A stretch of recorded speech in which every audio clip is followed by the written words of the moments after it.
We are live. We are live. Welcome, everyone. I am DebraSue with Toledo to the World, and we have a very special show for you all today.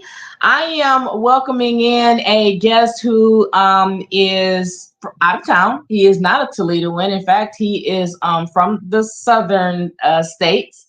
And we just got through talking, and I'm absent with his dialect because he doesn't have a southern accent. So, but he is from the south. But he's known as the artist Slow Chemical. Slow Chemical, welcome to my hot seat. I That's got you okay. in my hot seat. Yes, indeed. First off, before we get started, let me give a shout out to Jonathan Coleman. J. Cole is extremely instrumental in helping to manage and book artists on different podcasts. So I got to give him a shout out to him because I've been working with him for a while. And it's through him that I now know you, Slow Chemical. First of all, your stage name is Slow Chemical. Okay. First, I want to tell me how you came up with that name first of all, because that kind of it threw me a little bit because I could think of several different, attributes to put to that. But tell me how where'd you get Slow Chemical from? It's funny because I'm a very big fan of pro wrestling, and there's a wrestler named Kane. Real name is Glenn Jacobs. He's the mayor in Knox County. So Okay. his theme song is called "Slow Chemical." One day when I never had a theme. I mean, excuse me, I never had a stage name before. And one day I'm driving to the studio with another rapper, and I'm Hmm. playing his theme song on the way to the studio, and the other rapper was like, "What is this?" I was like, "It's a wrestler's theme song." He was like, "Okay, what's the name of it?" And I told him, "Soul Chemical." Well, this rapper knew I didn't have a stage name, and so I'm in the booth rapping. Maybe like an hour later, he stops the engineer. He stops us and says, "Hey man, I got an idea. I got an idea." And he stops the music and everything. He says, "I know your name." I was like, "What's your name?" He was like, "Your style is so different. It's legitimately like a drug. It burns slow. You have Wow. to get used to your style. Your style is the slow chemical. You are the slow chemical." And I've been going by it ever since. Yeah. Now, how long ago was that? Oh man, that was like 10 years ago. Okay. Because you've been on the scene now since about 2016, 2017, right? Yes. Okay, so it happened sometime after that. So I like how that came about though, because I couldn't put anybody else with that. I was like, okay, that's different. I hadn't heard of that before because so many rappers kind of emulate one another. In fact, not just your name is different, but your music is very different. Who do you attribute your style to? I think that is a mix of a lot of people. I would say my biggest influences are LL Cool J, number one, um, Tech Nine, Scarface, Soldier Slim, and Ice Cube. I'm really a mix of all of them. I feel like, Yeah. um, but mainly LL Cool J. I know a lot of people can't hear it, but the first record I really fell in love with hip hop that made me like want to pick my pen up was a really weird record. It's called Hey Love with him and Boyz II Men. I remember it well. And that's my favorite record for him of all time. I remember, and I love all of his his last album is fire. I love all of his hip hop stuff, but Yeah. see, seeing someone at his caliber just talking about a daydream and him being Mhm. as intricate as he was, it made me go back in his discography and say, well, is this all this dude's? What is he about? And literally then just listen to him and say, oh, this dude's he's not no sucker. He's hardcore. Like, what's going on here? Yeah. And I was so young at the time that record came out. I really had to understand what he was doing. And he's just a great MC. But no, I would say a big part of it is LL Cool J. Yeah, he's an intelligent rapper. Number one, he's an intelligent man, but it actually comes through in his rap as well. And I hear a little bit of that influence in you as well. I went through and I listened through a part of your catalog, and you have a very interesting style of rap. Number one, but I also sense that intelligence in there as well. I can sense that LL Cool J probably was a little bit of your influence. I kind of felt that anyhow. But you bring a different kind of reality to your music, and I'm wondering if that's because of the different experiences in the different places you've been. Because you started out in Louisiana, you've been to Colorado, you've been to 5, 6 different states, and each one I would imagine brings you a different experience, right? Much different. Each culture in each city is so different. Like Louisiana, the thing I learned from Louisiana the most was it don't matter what color you are. If you're poor, you're poor. If you're rich, you're rich, right? If you Right. got love in your heart, you got love in your heart, right? When I lived in Colorado, I would say that was by far the most uh, segregated thing I've ever lived in. When I say that, I mean like you know exactly where to go to get. If you want black people food, soul food, you go to Aurora. You want Mexican Mhm. food, you go to West Evans. You want what? You want the not white, I want to say white people, but if you want like upscale air quotes like healthy food, you go to the Mhm. and right. It's like you knew kind of where to go. I never lived like that. Even in Maryland, like just the seafood and being around DC, Baltimore, Virginia, all of that in that area is like 45 minutes apart from each other if you live like right in the middle. Exactly. For sure. So every culture is different. It's definitely Mhm. that, and I have taken a piece from everywhere because even the way I dress, like I had people telling me after they saw my music videos, like they're like, "What? Where are you from again?" Because no one can pinpoint it. But honestly, I've always just been a jeans and t-shirt kind of guy anyway. Yeah. So Yeah. I, I Yeah. think I think that's universal though. Yeah, but you know what? I had the same question in my head when I went through and looked through your catalog and some of the other things that I saw because you're different. You are, and I'm like, where exactly is he from? Because the dress was different, the presentation was different. I want to shout out Jonathan Coleman, Lil Terry, and Danielle. Hey guys, thanks for joining us tonight. Happy to have you guys on. J Cole, always happy to have your representation, so appreciate you a bunch. Um, but yeah, that was the thing I thought of too, because literally when I interview whoever I interview, but in particular rappers, because the music thing is what I've been doing for a while now. I try to kind of place where you are. I listen to your music and I'm like, who your influences are. I can kind of you kind of tell from off the ear. But the clothing I couldn't get. I could not place. Yeah, I could. To me, it's Colorado-ish. It's collegey. I want to say college type, college boy type thing. Did you go to college? Because you sound extremely learned. I did, but believe it or not, I am a high school dropout. I went to military school. Um, I decided on my own when I was at a job that I said I had a friend of mine at the time. He said, "Hey, because I actually was in military school, I failed the GED by 1 point, and so Oh, wow. I was dejected. So I said, I'd forget the school thing. In 2008, I had a friend who said, "Hey, man, they're giving up. They're letting you take the GED test for free." He said, "You should just study up and just go take it." And it was like right down the street from where I worked.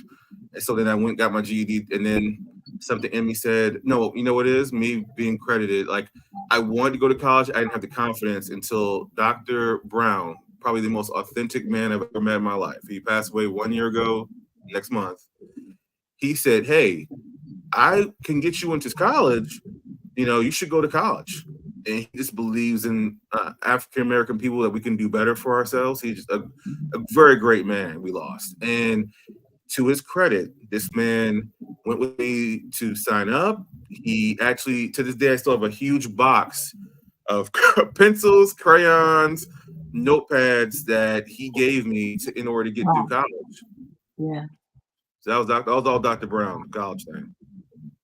That's absolutely amazing. All of us have that one or two people in our lives that leaves an indelible mark, and we never forget them, and we lay in gratitude to them for the rest of our lives.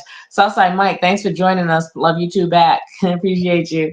Yeah, but you sound, college is not for everyone, and you can be, some of the most extremely talented people, including the most talented inventors and artists, didn't go to college either. So, but you sound extremely learned, and you sound extremely disciplined as well. So, on that note, let me ask you: when you made the 2024 production of Uninvited, the Uninvited Guest, give me some insight to that song. Well, the album. I mean, I didn't know I was even recording an album. I started that album in 2020. I was just recording music. I knew I was gonna do something with it, but I didn't know what. And Mhm. we had COVID that hit, and I just was in this just writing zone because I was living in Colorado at the time. We shut down March 14th, 2020, and I Mm. remember March 16th. I had this flood of ideas for comic books and movies that just I had to write down. And then the engineer I met, he said, "Hey man, we have the studio open. You just have to wear a mask. If you want to come through, we can make some stuff happen." So me and Jim Star Pro made some beats, and I just start recording there. And originally, the name of the album was called "Privacy is an Illusion." And Mm. it wasn't until early this year when I decided to drop the album. I was like, no, it's the uninvited guest, and I felt like I think I told this to a few people, but I kind of feel like with my style, unless you really listen, I'm not really a part. I'm not as once again, I'm not invited into your playlist unless you actually listen to my music, and that's where the name came from. I love that. I love that. So I'm not a part of your list until you invite me. That's how it goes.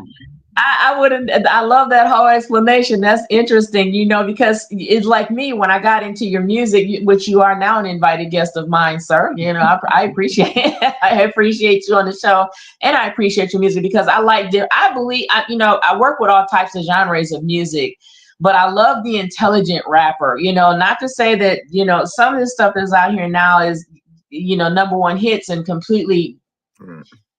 you know what I'm trying to I say, know but what you mean. I actually love the rapper that can finesse my mind. I'm gonna be honest with you. I love it when my mind is finessed and I have to sit down and really listen, not because it's hard, but because you said something so intelligent, I didn't want it to go over my head. You know what I'm saying? I actually like that. I listened to a couple of those songs. And prior to coming on air on Southside Mike says, how did the name Slow Chemical come about? Oh, we already actually discussed that. Yeah. But you can go ahead because he's just getting on because it was a small explanation, but go ahead and explain that, please. Oh yeah, a few years ago, I didn't have a stage name. I was driving to the studio with another rapper, and I was listening to I'm a huge wrestling fan, and the name Kane. A lot of you guys know him as Glenn Jacobs now. He's the mayor of Knox County. The name of his theme song was called Slow Chemical, and I was bumping that on the way to the studio. And he asked me, "What is this?" Because he didn't like it, and I was like, "Yeah, this is a wrestler's theme song." We get into the studio, and as I'm in the booth rapping, the rapper stops, the engineer, and stops me from rapping and says, "Hey, yo, that's your style." He's like, "That's your name." I was like, "What?" He was like, "Your style, it takes like a drug. It takes a while to get into, but once you get into, you burn slow. You are the slow chemical. That's your name, and that's what I've been going with." I like that. It's very apropos. I do like that. I listened to a couple of yes, Jonathan McNova and Slow Chemical. I could hear them right now. I thought the same thing. They'd be a absolute dynamite duo as well. Southside Mike said that's dope. I think it's dope too. Yeah, because he told me before the show actually, and I thought that was because I couldn't figure out Slow Chemical. I had a couple of ideas, but I'm glad he explained that. I listened to a couple of your songs, and we talked about a female that had sang with you. Who? What kind of collaboration? What would be your dream collaboration with your future works? Hmm. The easy answer is LL Cool J, the person that really inspired me to write. But honestly, AZ or Royce 5'9" would be nice. I've always been a big fan of AZ. There's something about his style that is, as you said, to me, it's unapologetically hip hop. It's him. He's going to talk about something that's going to, as you said, make you think. And I want something to go over my head because I want to listen to your music multiple times. Right. So that way I can know what I'm actually taking in. And I will say this because I know a lot of people, like right now the thing is we know in hip hop is drill rap, right? Mm-hmm. You can take something from drill rap too. If you actually want to. It just depends on if you can deal with the subject. Same thing Right. with when NWA and when Ice-T was out. Like you could take anything from any song. It just depends if you want to listen to the content. Right. So since we're on that subject, let's talk about it, okay? Because I've had this discussion with several people before, and I work with artists of all sorts, right? Mhm. Right now, rap is facing a very difficult time right now with regard to, legalities, and it's not just the rap with regard to management, it's with regard to artists themselves. Over the last several years, we've lost some of the most popular rappers in the game. Um, and I guess my question to you is, what is your vision of the future within the next 5 years with regard to the rap game? it's gonna evolve and just and repeat itself. And right now we're going through the phase of what fans want to hear is is gangster rap, and what fans want to hear is people talking about ops, smoking their ops, stuff like that. But if you notice what fans are doing though, what's popular as far as popular as the rise rappers are, when things get real, these fans don't show up at these shows. Because they know it's real. Right. So we are going to get back to. I do think that Kendrick Lamar and Drake beef helped hip hop. I know there was a lot of allegations said, but it helped hip hop because now it's built anticipation for something besides murder, murder, kill, kill. Like Mhm. even some of the subject is still touched there. I know, but I don't think I've ever heard Drake rap like that before. I knew he could rap, but I know I never heard him with this kind of energy. I definitely never heard Kendrick with this kind of energy. Yeah, So yeah. it's everything's gonna be fine. I know people all You know, worried.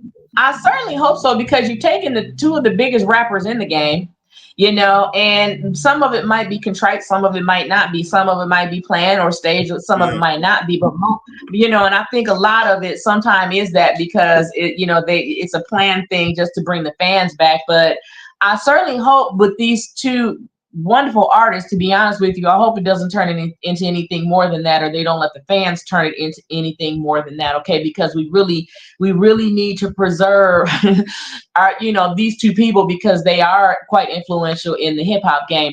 I do want to tell you that Steve Perry, he sent a message to you and he says to basically stick to your dreams, Slow Chemical. Stick to your dreams, because it's absolutely worth it. Let's see here. I'm just trying to look at all these messages. Keep up on your dreams, Slow Chemical. Let the people feel your chemistry. I like that one too. Let the people feel your chemistry. Um, what I am seeing right now is I'm actually seeing, you think there's going to be a reinfusion of the rap. I kind of see it just a little bit differently because I see more of the collaboration of music happening now. For example, we are really starting to collaborate rap or, to bring in the two. We're bringing more country into the mix now. And I'm seeing even more rappers even starting to filter over and bring the country influence back. Of course, we know where country started from, but I actually see a shift starting to occur, and I'm very, very happy with it, to be honest with you, because we have a love of rap, we have the love of our roots, which is country, and they're coming together, and I'm really liking what I am hearing because we're getting people, black, brown, yellow, green, white, red, they're all working together. And that really isn't that what music is about, though, that we work together and we make some kind of relatable medium? I do think that's what it is, and I do think that what you're hearing is a lot of artists trying to take chances and actually go to other genres that may have been seen as not okay before. I like it personally, and I definitely think that as that shift, I still think that's a part of the shift, though, right? Because a lot of artists now have probably more freedom because there's no more artist development anyway. You can take as many Right. chances. You can take as many chances as you want to. I think the last time I actually think we actually heard artist development was Lil Wayne, Kanye West, and 50, and they had some of the greats mentoring them. But that mentorship, that I don't think it's a thing. I was just talking to Jay about this the other day. If you're an artist or you want to be an artist, you have to mold yourself into whatever it is you want to be. And Mhm. I appreciate the person that made the comment about not giving up on your dreams because a lot of times it's so easy when you don't see the movement you want. And I've been there too. It's easiest Mhm. to throw it in. And the reason I dropped the album is because I said, no, I feel like this is a body of work that the world needs to hear. I agree, and I'm happy that you come along on my streamline, and I'm able to listen to you too because I actually, you're in a part of the country, well, a state that I haven't necessarily heard a lot of music coming out of, and I've traveled all over the place to put on shows, and your music is definitely different. Jonathan is putting up your link to your let's see here, your Spotify. You put your Spotify link up. So anybody that's listening right now, make sure you get into the comments so you can go listen to the music. So let me ask you this then, because you got a lot on your plate, and because you do, I also see that you are a comic book writer. Let's talk about that. Yeah. Actually, my first year in college, I had met an artist, and I just wanted to do one comic book, but then it turned into a love. And also, I really didn't get the experience I wanted because him and I just had this huge falling out because of this of creative differences and everything like that. But I didn't feel like I got the full experience.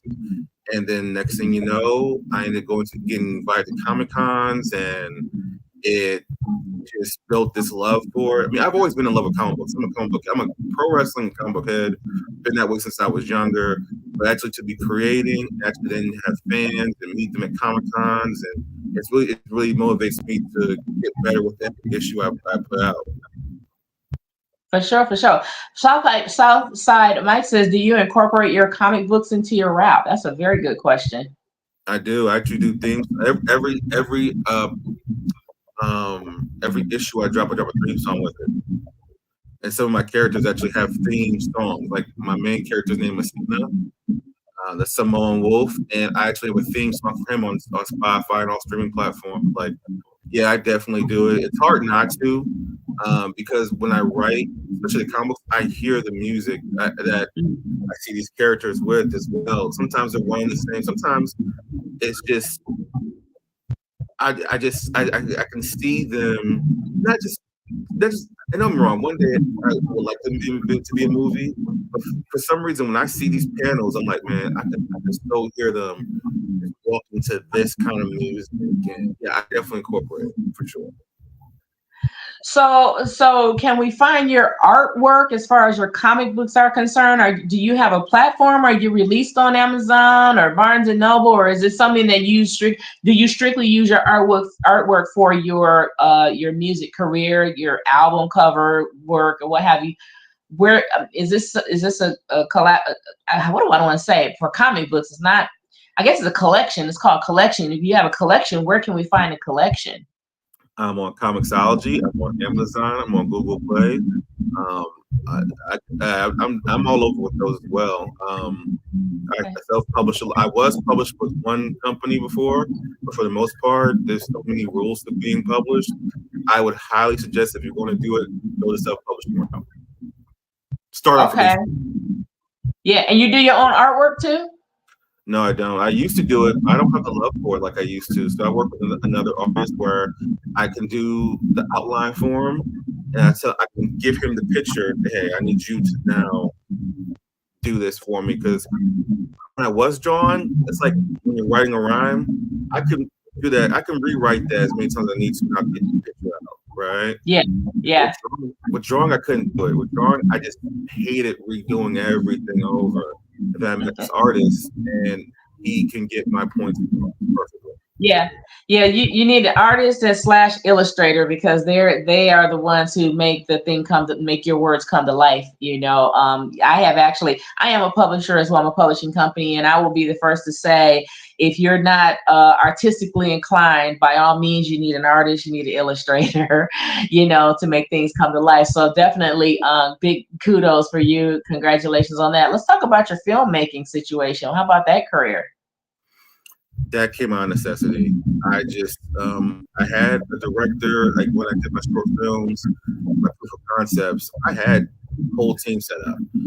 Living in Atlanta, that's not hard to find. If you're in Atlanta, you say you can find videos of you didn't walk outside today. That's not true. And I just had so many bad experiences with making that I said I just gotta do it myself. And that's how that got started. I'm actually going to. I have a character in the group, and I want to do a 5-minute short piece on her, and I have an actress attached to it already. She's actually the actress in the Mixed Emotions video. So we're gonna do like a 5-minute little video, which is gonna be cool. That's gonna go into production next year. The director that will be the videos for Vibe Check and Mixed Emotions. So we're gonna put something together. Just nothing too big, just something that can bring to life this character, but also just show that there's other avenues to go to show the comic books. I know a lot of people get into comic books to be a movie. How do you do all that? I just like showing that you can do things and show them in live action too. Would be cool. Yeah. Well, you got a lot on your plate. I'll tell you that right now. You are a very talented man with a lot on your plate. John, let's see here. Mike said, "Who's your favorite comic book character?" That's a good question. Gambit. Why?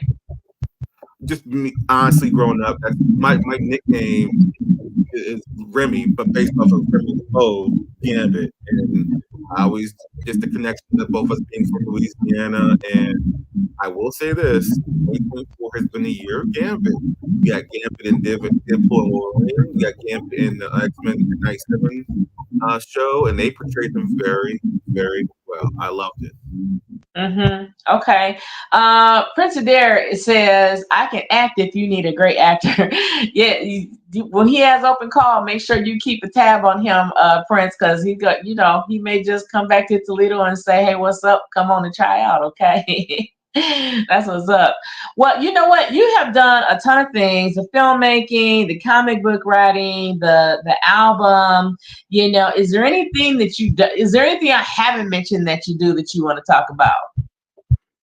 I think that's a lot. Yeah, I really just want to embrace. I really want to, as Jay would say, I would like to for us to build our own little Hollywood, like how Tyler Perry has done, like how 50 Cent's doing, like so what Yeah. we could do. That way we can do the projects we want to do and grow together, make money together, all that good stuff. So that's something I would really like to do one day, and all of us coming together and doing what we want to do. Because I don't believe we're all meant to sit behind a desk and work for somebody. Some of us are really ambitious, and I would like to see us work together and grow.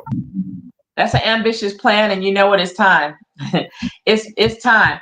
Terry posed a really good question. He said, "What's easier, in your opinion, the music industry or the film industry?" uh,